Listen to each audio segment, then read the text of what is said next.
Alright guys, welcome back, and in this video I am going to talk to you about a few easy ways that you can defend against man-in-the-middle attacks.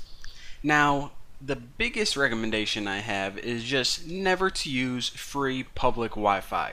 I mean, even if you go into some place and you're like, okay, they have a nice long, maybe a WPA passphrase and their WPS pin is inactive, this looks like a pretty secure network.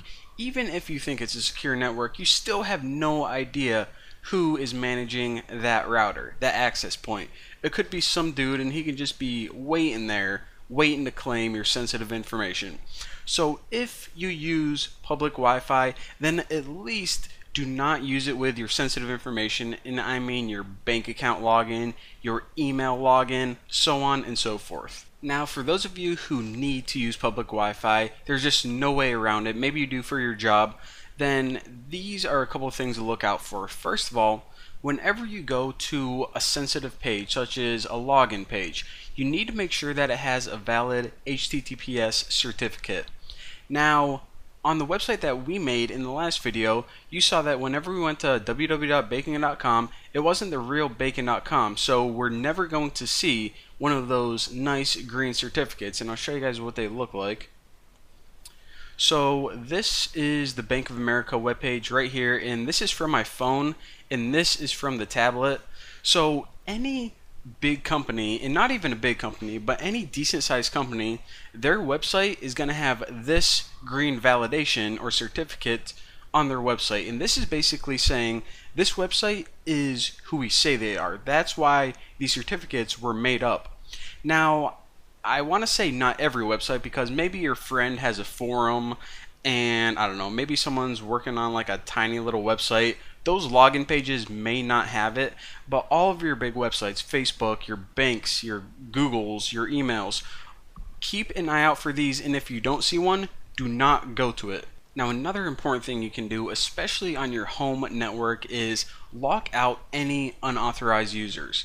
And you do so by using the techniques that we learned before. Make sure you have a really strong passphrase. Make sure that you disable WPS.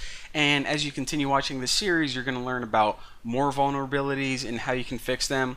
And that is because, for some reason, a lot of people believe that whenever they have a phone or whatever, and they're talking to an access point, that there's just some kind of direct communication between the two.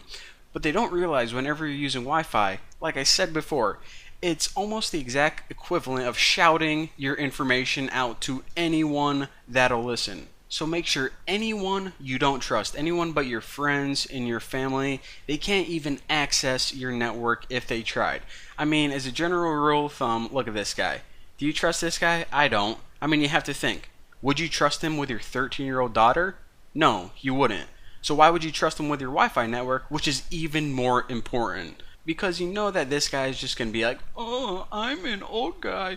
I just want to get on my iPhone and check my doctor's appointment. Sorry, Haas, no free Wi-Fi for you. And as we continue this series, I'm going to be explaining, like I said, a bunch of different things that you can do to protect yourself and your network against man-in-the-middle attacks, such as DNS spoofing. And it's different for if it's your network or you're just on the network. So for network administrators, there are intrusion detection software that you can use. And for individuals, like I said, we're going to be going over all of these techniques. But for now, thank you guys for watching. Just want to give you guys some real quick ideas. So there you go. See you next time.